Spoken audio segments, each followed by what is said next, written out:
friends, Jewel back with another super cool astrology video. I want to talk about the composite aspect of Moon opposing Jupiter.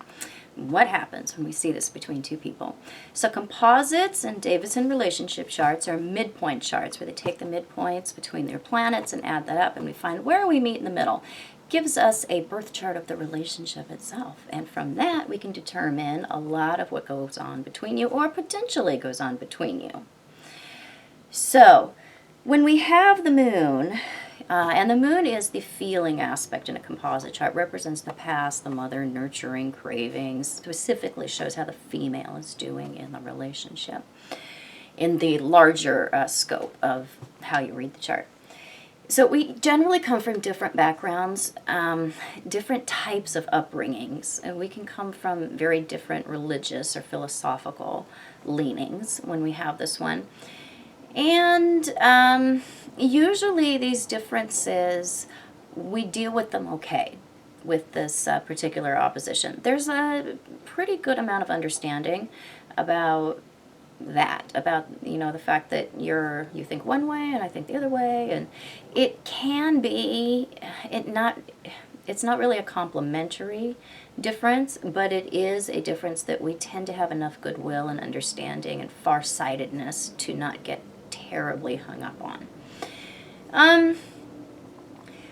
Their differences are interesting in that they can show up as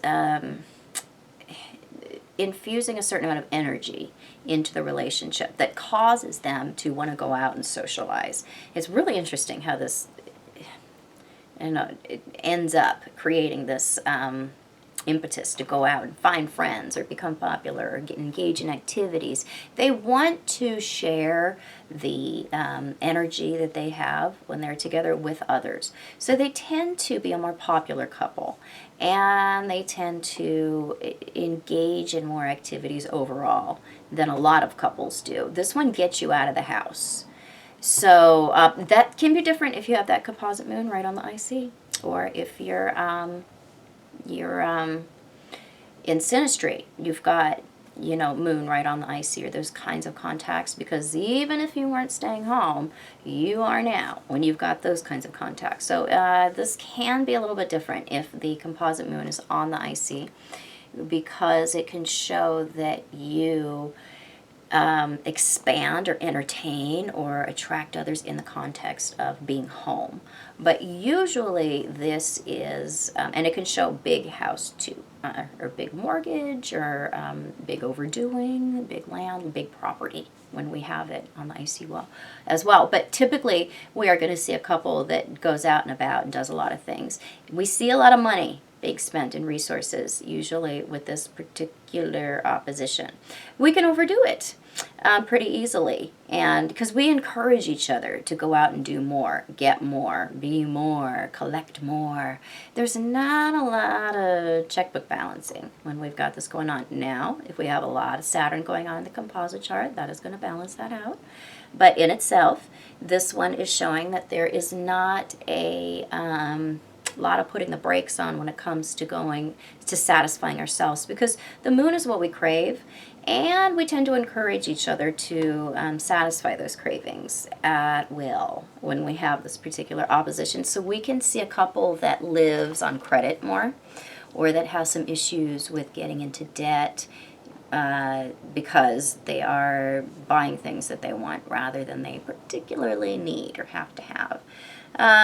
So hopefully we have one spender and one saver in the relationship, because that can kind of help. If we're both naturally spenders, then this one can get really out of control, and we do tend to be both naturally spenders when we see this one in the composite chart. So the problems that can come up between two people, usually as a result of the entirety of the birth chart, sometimes we don't take those as seriously as we probably should with this particular opposition. There can be a sense that everything is A-okay, and if we just keep seeing the big picture and keep encouraging each other, then, we're going to get through this. But we do need to get to the root of things sometimes, and to confront some difficult things in our relationships if we want to be able to move past those things, or to, really understand what's going on in our own way of being and how we're contributing to that, and do some more personal growth. So this one actually can encourage, it does encourage growth, big growth, in the way of appetites, cravings, providing a certain amount of security between each other, because there's lots of good feelings and joy flying back and forth as a result of our kind of non-judgmental emotional reactions to each other. But it's one where we also need to pay attention to the practicalities in the relationship, and sometimes we have to get down to business if we want to make the relationship grow in some ways where it's stagnant. So we can just kind of put on some blinders when we have this opposition, but generally this one works pretty good in composite charts. So you have to consider everything, but this is typically not a really, really difficult opposition to overcome. Now you have to consider everything, because you want to weigh things.